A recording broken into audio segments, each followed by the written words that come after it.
ഇനി കടലിലും ഇന്ത്യക്ക് ചുണക്കുട്ടന്മാർ. ശത്രുവിന് ഇന്ത്യയുടെ കടൽ തീരത്ത് അടുക്കാനാകില്ല.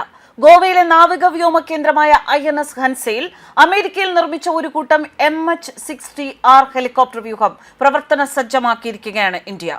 ഡിസംബർ 17 ബുധനാഴ്ചയാണ് കടൽ കഴുകൻ എന്ന് വിളിപ്പേരുള്ള MH-60R എന്ന വിഭാഗത്തിൽപ്പെടുന്ന ഒരു സംഘം ഹെലികോപ്റ്ററുകൾ ഈ വ്യോമതാവളത്തിൽ പ്രവർത്തന സജ്ജമായത്.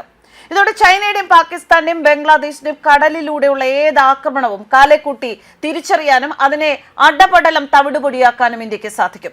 കടലുമായി ബന്ധപ്പെട്ടുള്ള ഏത് ദൗത്യവും കടൽ കഴുകനായി അറിയപ്പെടുന്ന MH-60R നിർവഹിക്കാൻ സാധിക്കും. സാമുദ്രിക നിരീക്ഷണത്തിനും ശത്രുവിന്റെ മുങ്ങിക്കപ്പലുകളെ തകർക്കാനും വിദഗ്ധരാണ് MH-60R ഹെലികോപ്റ്റർ.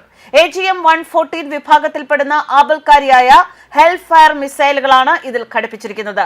ഭാരം കുറഞ്ഞ ടോർപിഡോകളും യന്ത്രത്തോക്കുകളും ഇതിൽ ഉണ്ടാകും. വിവിധ മോഡുകളിൽ പ്രവർത്തിക്കുന്ന റഡാറുകൾ, ഇലക്ട്രോ ഓപ്റ്റിക് സംവിധാനം ഇതിൽ ഉണ്ട്. ശത്രുവിന്റെ മുങ്ങിക്കപ്പലുകളെ വരെ നിരീക്ഷിച്ച് കണ്ടെത്താൻ സാധിക്കും. അതിന്റെ സഞ്ചാരപഥം നിശ്ചയിക്കാൻ സാധിക്കും. ഉയർന്ന വ്യക്തതയാർന്ന ചിത്രങ്ങൾ പകർത്താനും പങ്കുവയ്ക്കാനും ഇതിലെ റഡാറിന് സാധിക്കും. ശത്രുവിന്റെ യുദ്ധവിമാനങ്ങൾ, ഡ്രോണുകൾ, മുങ്ങിക്കപ്പലുകൾ എന്നിവ രാത്രിയും പകലും കണ്ടെത്താൻ ഇതിലെ റഡാറുകൾക്ക് സാധിക്കും. ഇതിലെ ശക്തമായ ഒരു സെൻസറിന് ഏത് കാലാവസ്ഥയിലും, അതായത് മഴയായാലും മഞ്ഞായാലും രാത്രിയായാലും പകലായാലും അന്തരീക്ഷം വിലയിരുത്താൻ സാധിക്കും. ഗോവയിലെ ദബോലിലുള്ള INS ഹൻസ എന്നത് ഇന്ത്യൻ നാവികസേനയുടെ ഏറ്റവും വലിയ വ്യോമ ബേസാണ്. ഇവിടെ യുദ്ധവിമാന വ്യൂഹത്തിന് ഒരുമിച്ച് പറന്നിറങ്ങാനും പറന്നുയരാനുമുള്ള സൗകര്യമുണ്ട്. 1958 കോയമ്പത്തൂരിൽ സീഹോക്ക്, അലൈസ്, വാമ്പയർ വിമാനങ്ങൾ ഉപയോഗിച്ച് സ്ഥാപിച്ച ഇന്ത്യയിലെ ഏറ്റവും വലിയ നാവിക വ്യോമത്താവളമാണിത്.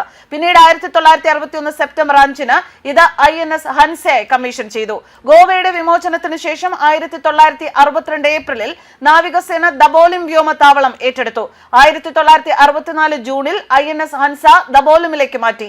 ഗോവയിൽ പ്രവർത്തന സജ്ജമായ 24 ഹെലികോപ്റ്ററുകൾ അടങ്ങിയ ഹെലികോപ്റ്റർ വ്യൂഹം ഇന്ത്യൻ നാവികസേനയുടെ രണ്ടാമത്തെ MH-60R വ്യൂഹമാണ്.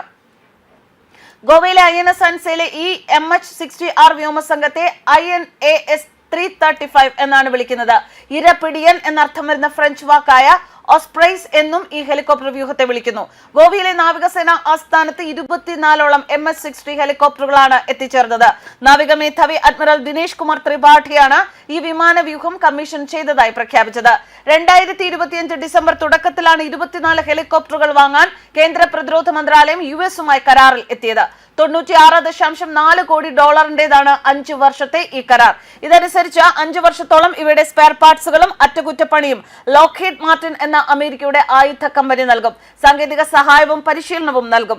ഇന്ത്യയുടെ സമുദ്രപാതയുടെ കണ്ണും കാതുമായി ഈ ഹെലികോപ്റ്റർ കൂട്ടം പ്രവർത്തിക്കുമെന്ന് INS 335 ക്യാപ്റ്റൻ ധീരേന്ദർ ബിഷ്ട് പറയുന്നു. News desk കർമ്മസ്.